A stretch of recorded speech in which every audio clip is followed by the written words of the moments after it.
تمام پڑھے لکھے نوجوان، یہاں تو سارے ہی پڑھے لکھے، وہ لوگ کہ جو کالج سے آگے نہیں جا سکے اور وہ جو یونیورسٹیوں کی فضاؤں کو دیکھ کے کھنگال کے واپس آئے ہیں، یہ سب مل کر نوجوان اتنی خوبصورت تنظیم کرو کہ گھر گھر پیغام حق تقسیم ہو جائے،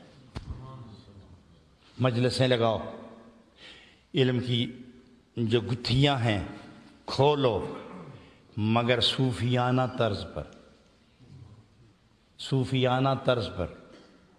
اب وقت نہیں کہ میں اس پر بات کروں، پھر دوسرا موقع ملے گا تو میں اس بات پر صوفیانہ طرز کیا ہے۔ تو آپ نے یہی سمجھا ہوگا کہ ایک تعویذ لکھ کے سورہ فاتحہ پڑھ کے دم کر دے، یہ صوفیانہ طرز ہے۔ یہ صوفیانہ طرز نہیں ہے، یہ سب کر سکتے ہیں۔ یہ تمام صوفیانہ طرز پر نوجوانوں کی تنظیم، وقت کے خطیب اور عالم کی سرپرستی میں اپنی منزل تلاش کرو اور غافلوں کو بیدار کرو۔ اسی طرح بچیاں اور اسی طرح بچے، اسی طرح بزرگ مرد اور بزرگ خواتین بہنیں انجمنیں قائم کر کے گھر گھر نور حق کے چراغ جلاؤ۔ اور وہ وقت دور نہیں کہ خدا آپ لوگوں کو، اب تو وقت آیا نا، اب تو وقت آ گیا، ہر چیز کی مہلت رکھی ہوتی ہے اللہ نے، اب مہلت پوری ہونے والی ہے، اب وقت آ گیا کہ پورا یورپ پہ انشاءاللہ آپ لوگوں کے یہ ٹوٹے پھوٹے سجدے، یہ اتنی اچھی ادا ہے، اندر سے نہ جانے کیا ہو، لیکن باہر کا جو رنگ و روپ ہے یہ بھی اللہ کو بڑا پسند ہے۔ یہ سجدے کرنے والوں جب آپ کے سجدے اکٹھے ہوں گے نا، نہ جانے آپ میں سے کون اٹھے گا مردوں میں اور عورتوں میں کہ جس کی آواز میں موسوی شان اور محمدی وجاہت رکھے گا،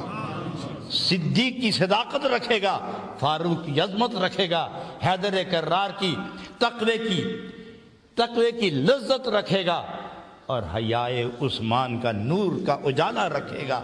اور وہ جو بولتا چلا جائے، قافلے اٹھتے چلے جائیں، اور سارے